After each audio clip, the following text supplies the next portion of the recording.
Why it is so much easier being single nowadays. Number one is obviously you don't have to respond to someone. Someone like can't get mad at you for being busy and doing your own thing. Like you have no one to report back to. You can do absolutely anything. You could literally go for a 24-hour walk and it is totally fine. Do whatever you want to do. Turn your phone off. Don't respond to anyone. Or you know what? Talk to 7 people at a time. Like, you can do whatever.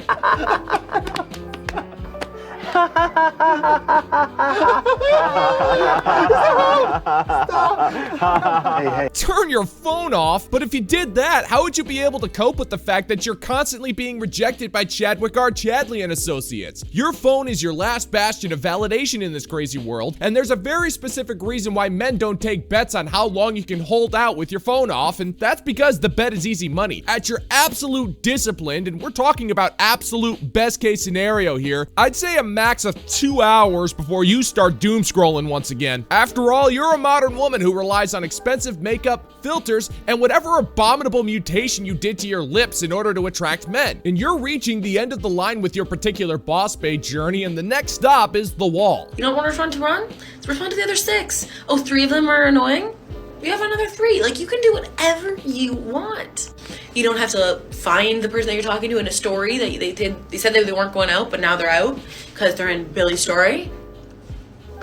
You won't have to worry about that. You can just find a hot guy in a story and you can message him and be like, oh my God, your friend's so cute. Let's all hang out. Where are you guys at? Great plan. Thank you. He likes your plan, Chief.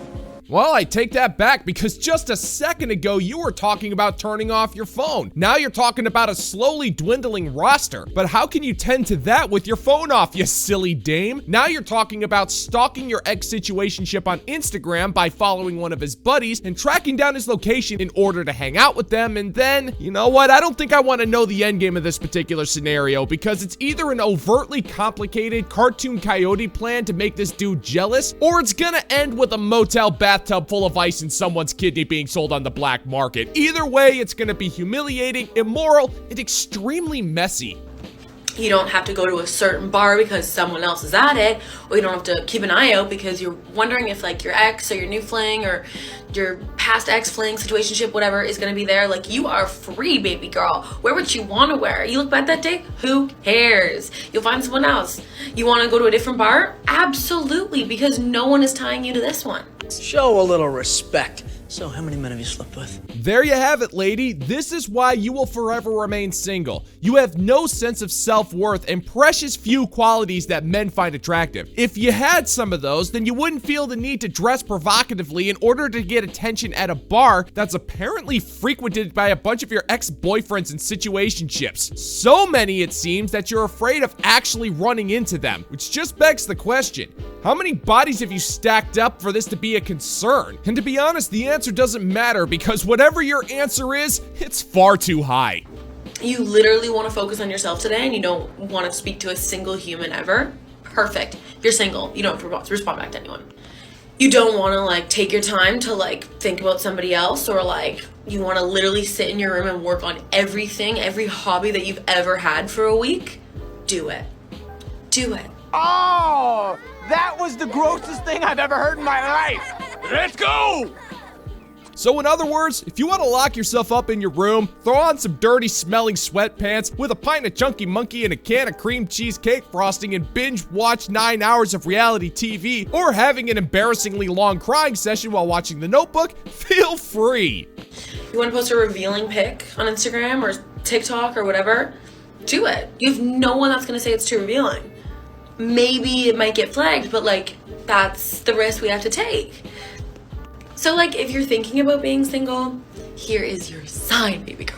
Oh sure, everybody knows that you're posting thirst traps and further degrading what little character you have left after a decade's worth of partying and promiscuity is a perfect way to work on yourself and show the world that you're proud to be single. And you know what? If you keep doing that, you'll remain single for the rest of your life. But I guess that's what you want, considering the straws that you're desperately trying to grasp in order to trick yourself into thinking that remaining single is somehow a good thing. You're not fooling anybody, sister. We can smell the cope from a mile away. It's a quaint little scent that mixes decades-old wood varnish with sewer sludge. It's quite pungent. Oh, yeah. Ooh, it's a formidable scent. stings the nostrils. Here are 3 reasons why I choose to be a stripper that are not related to money at all. Number 1, time. Since I don't have to work 40 hours a week, I can spend time doing things I love, like being a great dog mom and a good girlfriend. Oh, that's not right. No. Oh my god, did you see that?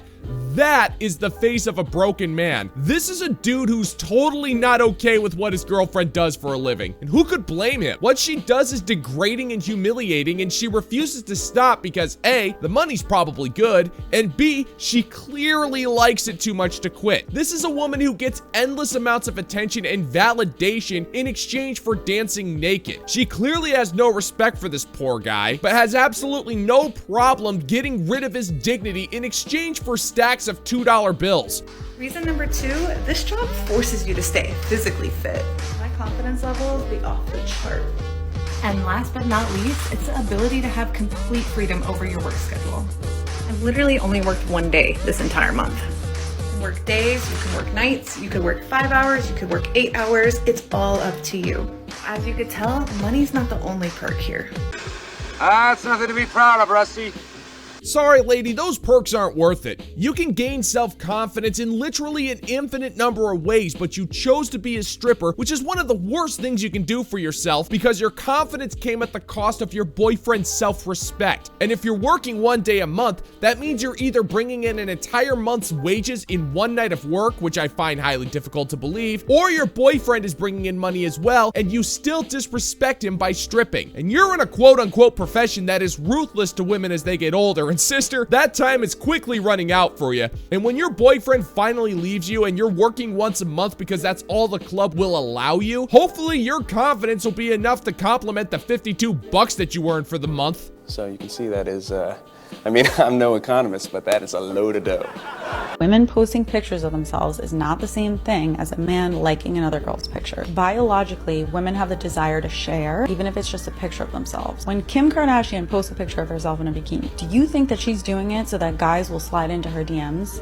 No. When she's going throughout her day, she's seeing herself in ways that she might not like. When she shares these pictures, she's crafting a narrative of her own image. Wrong! That's wrong! There are so many things wrong with that statement, I have absolutely no idea where to keep track. But we'll start at the obvious. Kim Kardashian posts thirst traps because it's part of her business model. She needs to do that in order to make money so she can pay off whatever surgery she has accumulated to make herself look misshaped and abnormal. And it's not nearly the same as an average woman who posts thirst traps on Instagram, because no matter how you paint it, she's looking for validation and attention. And if she's in a relationship, she is telling that man that her respect for him, if there's any at all at this point, is secondary to the opinion of a massive amalgamation of digital strangers. For women, it's a reminder and a reflection of who we know we are at our best. This is not the same thing as a man in a relationship liking pictures of random girls because he appreciates it. Shut up! This is totally different! I could literally feel my brain breaking at that statement. Why does a woman need a reminder of a reflection of who she knows she is at her best when she would already know this? Why does she need to be reminded? And better yet, who do you think is doing the reminding? You're praising women for showing their bodies off online while simultaneously shaming the very men who leave the comments and the likes. Where do you think the validation comes from? You can't have one without the other. It's a vicious cycle, one of vanity, depravity, and where human dignity goes to die. So the way I see it, there's one simple solution to keep everything on keel in a committed relationship. It's pretty simple. If you're in a relationship with a man and you want him to keep his respect, then all you have to do is keep your stupid clothes on.